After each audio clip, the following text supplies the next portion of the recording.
Welcome to Psychic Poetry, the channel where I am talking to all these incredible, amazing, powerful, strong women all throughout history, all over the world.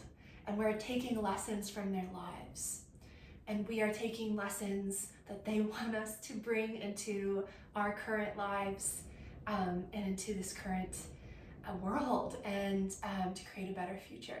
So it's so fun because today we are learning all about Cleopatra. And it's not the Cleopatra that you probably remember learning about in high school. Because this is one of the reasons why I was so excited to do Cleopatra, because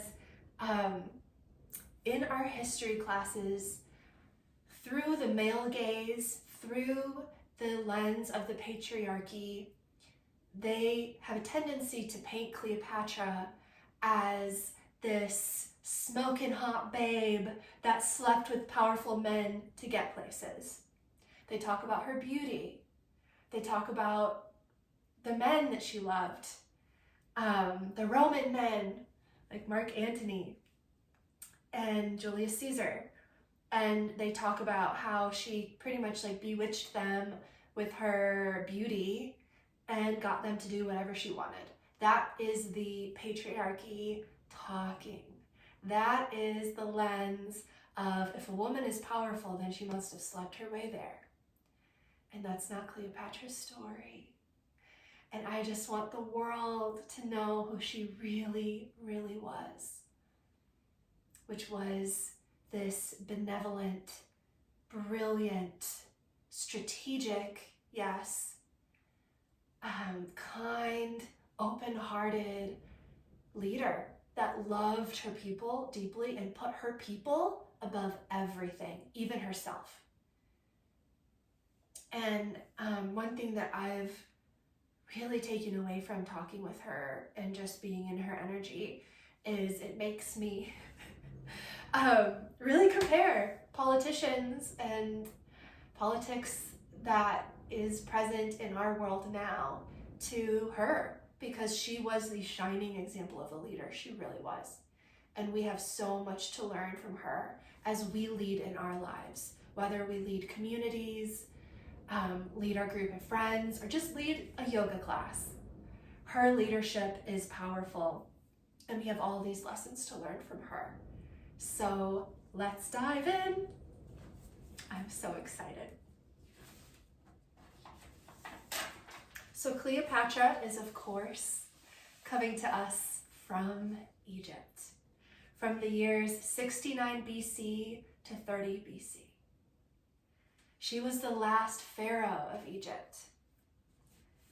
So what happened during her rule is she struggled to keep Egypt from the power of the Romans. The Romans were trying to take over Egypt, and she did everything that she could, including those strategic romantic alliances, to keep her people unconquered, to keep her people free from Rome. So that's the background of her life and her leadership, is that that struggle. And that's why she was the last pharaoh, because the forces of Rome were just way too great for Egypt to ever overcome. For any nation, they were outgunned, out everything. So that's why she's the last pharaoh. But she really did try. She put up a fight, and I love to see it. She was the fiercely protective mother of 4 children. And this is one of my favorite facts about her, is that she spoke 9 different languages. She was brilliant and highly educated. And some argue she was even the most educated woman in the world at that time, which is such a privilege. And she recognized how much education is a game changer, a life changer, and education is power. So that's why she spent her personal money, her personal wealth, her family wealth, not government wealth, her family wealth, to build schools all over Egypt so that children could get an education no matter their class. So they didn't have to be able to afford it. She's like, I got you, I'll pay for you. School's free. So if you compare that to any leader now, it's like Elon Musk deciding to open up hundreds of free colleges to the American people, just out of generosity, because he realizes how his education has given him such power, and he wants to empower his nation, his people. And the generosity and the openness of spirit that would take, that's clearly not happening, right? But Cleopatra is setting that amazing example, because that's exactly what she did. So such generosity, and she's right, education is so important. And she just wanted to give everybody the benefit of being well learned, like she had the benefit to be. She was beloved by her people for her generosity and charisma. And those 9 languages really led to that charisma, because if you can talk to your people in their language, they will automatically get along with you more, accept you as their leader, like you more. So that's why she was so good with her people, and also really diplomatic, because of being able to just switch the language and be able to communicate with people, all different types of people. Because in that area of the world, at that point, there were tons of different languages all around. So it was really, really beneficial for her, and gave her that charisma to be able to communicate in 9 different tongues. She also, in that pursuit of championing education, funded the Library of Alexandria. So since the Library of Alexandria was destroyed, it's hard to know how much of that she funded, but scholars believe it was a considerable chunk. So she, again, took her personal money and was like, I'm going to put it to use to the people, which is just so incredible. And she did that for healthcare in her country as well. She funded the construction of so many different hospitals because her mission was to have free healthcare for everybody that needed it. So she again took her personal money and made that happen. Can you imagine a leader doing that these days? It's just so incredible. She was so generous. And she would also open her food stores during times of famine. So the royal food stores that are kept just for the royalty of that time, she would open them when the food stores of the general public ran out. Because her thoughts were, if my people starve, I will starve. I am not going to sit here and have these feasts while my people starve. She was very, very about food security for the Egyptian people. And I just think that is leadership that's just so beautiful. And I wish we had more of that in our world, but we can be that change. And her lessons for us, as we then become leaders and go out into our communities and our world, is that we can take that generosity of spirit and that caring for people, that deep, deep, deep caring for people out there, and we can spread it. And so we can be those leaders that we wish that we had. We can use Cleopatra as an example of how we want to show up in positions of power. She expanded the Nile's irrigation system and implemented innovative farming methods like crop rotation to increase that food security in Egypt. And in order to do this, she had to go send for all these different agriculture science leaders from all over the world, fetch them, bring them to Egypt, and said, okay, the Nile, we're having so much trouble because it's unpredictable, it's flooding, it's doing all these things. How have you solved this in your corner of the world? Can you help us? Because food security was so important to her, and she was like, my people will not starve while I'm in power. And she did everything she could to make sure that not only she was fed, but everybody around her also was fed. Cleopatra and Marc Antony fought side by side when Rome declared war on Egypt in 32 BC. And they were eventually defeated in battle, and the Romans planned to imprison Cleopatra and humiliate her publicly in a procession, a triumphal procession, which is what the Romans did. Whoever they conquered, they would take their leader back to Rome, they would strip them naked, they would parade them through the streets, and then they would publicly execute them. And she was like, you're not gonna do that to me. Like, you can kill me, but you will not take my dignity. So she hid herself away in a tomb and committed suicide. And the goal was that nobody would be able to find her body, to desecrate it, to do horrible things to it. The Romans would never find her. She saved herself, even if she couldn't save her life. And the bravery in that,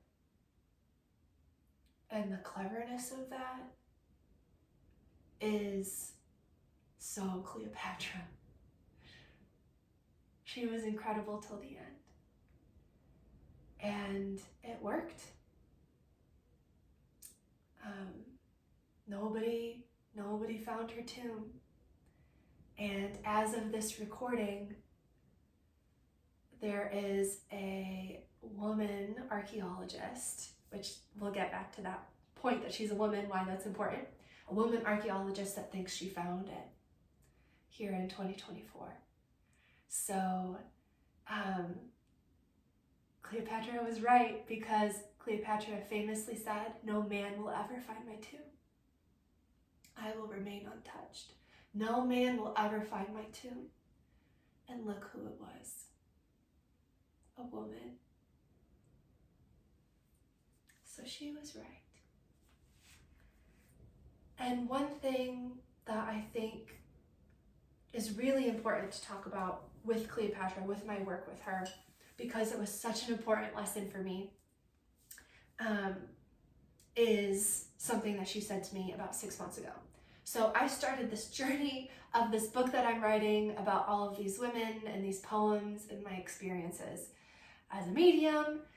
I started this months ago, and she was one of the first women that I reached out to. And in this process, some women have been reaching out to me. I'm like, I have to figure out who they are. And I just know like facts, or like they're telling me certain things, and then I don't know who they are. And so I have to kind of research and Google what they're telling me to find their name and figure out who this person is. But then other people, I'm like, I want to talk to you if you're open to talking to me. Please teach me, and show me your life and your wisdom and your strength.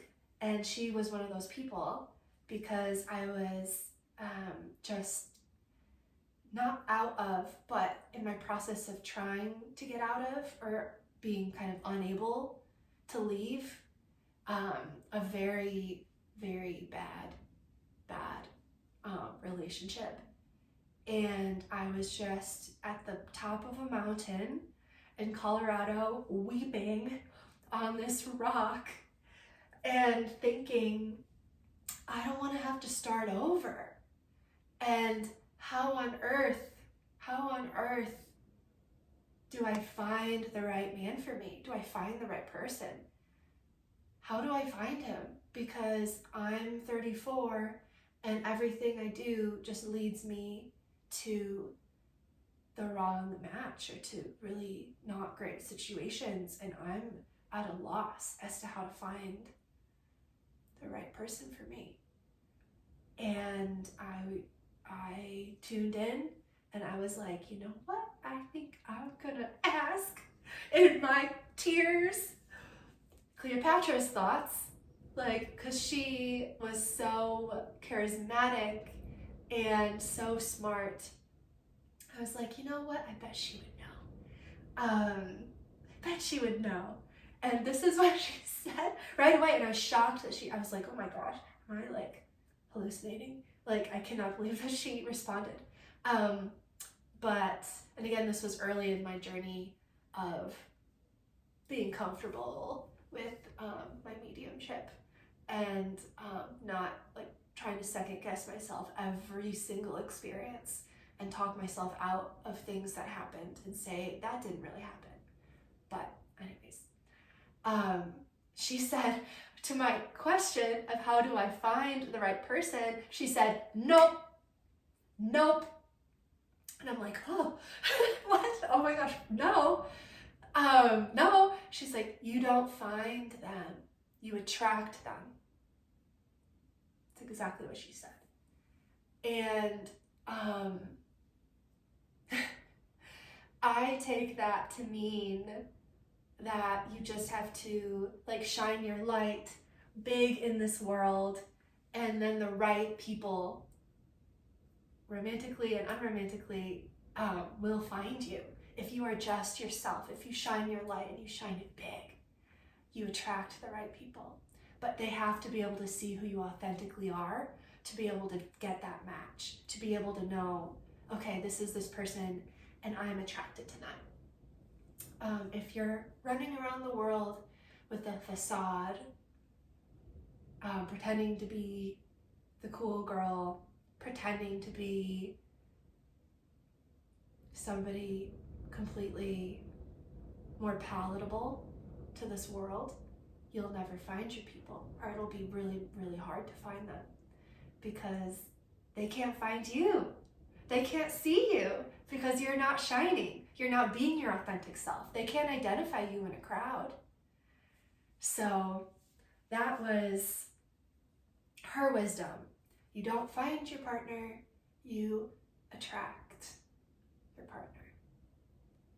So ever since then, I've been trying to dress more myself and less for other people's opinions and more like whatever I feel best in, because I think that's a little bit of the Cleopatra medicine, is to be as bold and flamboyant and wear whatever you want, wear whatever reflects your truest soul.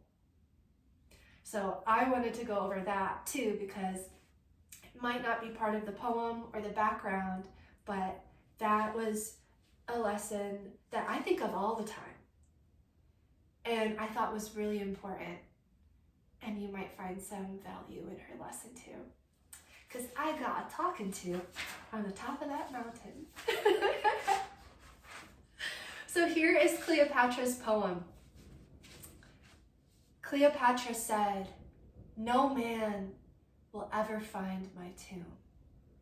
Mausoleum of Cleopatra, folded inside Alexandria's blistering hands, crushed, loosened into the sea, and I want to know, where are you?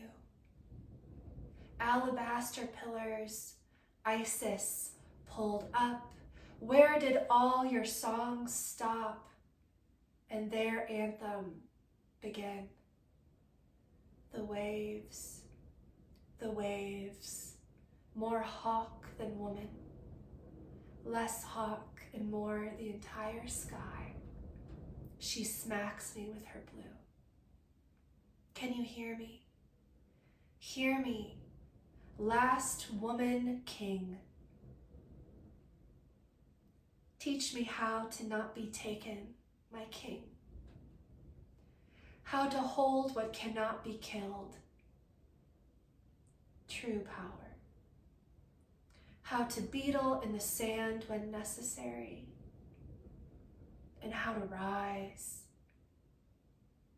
to live again. You have to hide your flight wings, she says.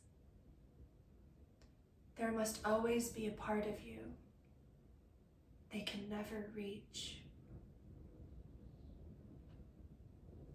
There must always be a part of you they can never reach. So the lines, how to beetle in the sand when necessary, how to hold what cannot be killed, how to not be taken, refers to her final act of saving herself when she couldn't save her life, and going to the tomb, hiding herself, and ending her life, rather than letting Rome take her and torture her and humiliate her and do whatever they want with her and then kill her. So that self-preservation, that self-protection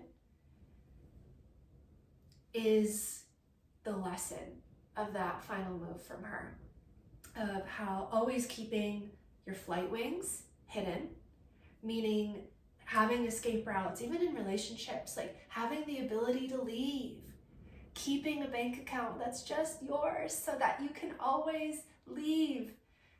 You don't have to be stuck. That's power. That's true power. That's your flight wings, of keeping that part of you that's as sacred as possible to yourself. Not letting other people reach it or desecrate it, or have their opinions on it, or obliterate it, or put it down. That special little jewel heart that you have inside of you, that's your biggest power, and that is the part of you that they can never reach, that they can never take. So that is her lesson. And I think even that lesson is so powerful in romantic relationships. Like, she, at least my experience with her, has been so helpful with love and dating. She just has such a practical head on her shoulders and has such good advice. So that's another piece of advice from her. And I just love how rich the lessons from her are about love and about being a true leader.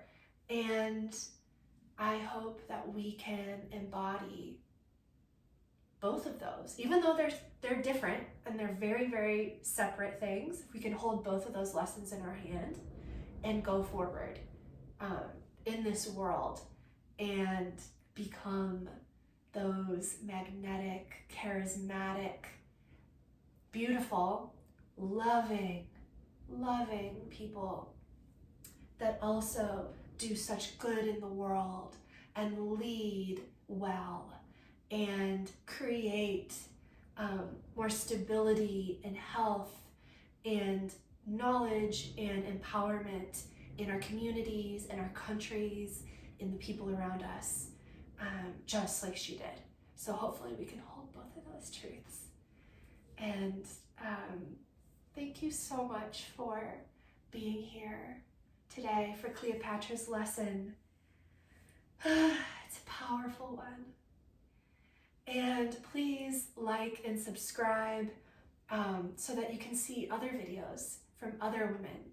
We have some amazing women coming up, like Eartha Kitt, powerhouse, Marilyn Monroe, which we're going to dispel so many myths about her and really give her voice back and her power back, because she deserves that. We're going to talk about Pythias from ancient Greece, and that is where women would be in temples as high priestesses and eat laurel leaves and have these visions, and they were the most powerful women in the world at that time, because all the world leaders would come to them because they would give the advice. So they could really, really affect politics in a very major way. We talked to a Pythia, spoiler alert.